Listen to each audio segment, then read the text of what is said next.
Tonight, is this because the only African-American senator is a Republican? The NAACP flunking Senator Tim Scott. We have congressmen now, going to be a new senator like Tim Scott, who's black, who gets an F on our report card every year. Look, we have Republicans who believe in civil rights. Unfortunately, he is not one of them. South Carolina Senator Tim Scott was sworn in just hours ago, and Senator Scott joins us. Nice to see you, sir. Congratulations. Thank you. It's good to be with you. All right. What do you make of the NAACP? He says, the president, that you don't believe in civil rights. I think it's ridiculous. Why does he say that? Well, I mean, I think some folks really want to find a way to make race more of a part of the conversation going forward, and I think that it's time for us to continue to move forward as a nation. If you really think about where we are, we have the most diverse freshman class in the Senate, perhaps in its history.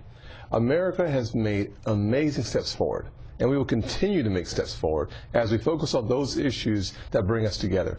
Economic freedom is a real opportunity in this nation for a lot of folks. The way we get there is by making sure that family incomes go up while government spending goes down. Do you think you would have said that if you were a Democrat, or do you think that this is truly based on your voting record as a member of the House of Representatives? Well, there's no doubt one of the things I realize is that folks like Mr. Jealous believe that a larger government somehow means more freedom. I just completely disagree. So is that why you think that he says that to you? I mean, okay, there's size of government and there's civil rights. He's hitting you for civil rights. Yeah, it's baseless, but at the end of the day, if you can find a way to perhaps fundraise off this election process for some folks, maybe that's a good thing for them, but it's not a good thing for the country.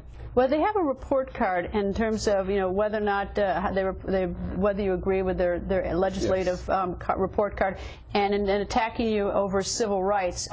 One of the things that they disagree with you is your vote on banning the EPA from regulating greenhouse gas emissions, which for the life of me, I don't know what it has to do with civil rights. I don't know. I mean, gas emissions, whether you're for it or against it, they have that as, that is one part of their reason to think that you're bad on civil rights. Yeah, once again, it's almost laughable. Unfortunately, some people take it pretty seriously.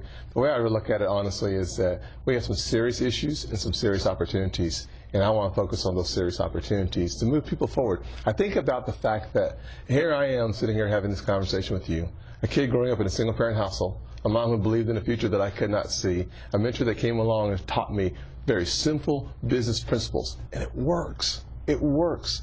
And if we were to unleash free markets throughout this country, if we would address the antiquated system that we have of taxation, if we would lower our corporate taxes, we'd see prosperity in this nation in a way that we haven't seen in a long time.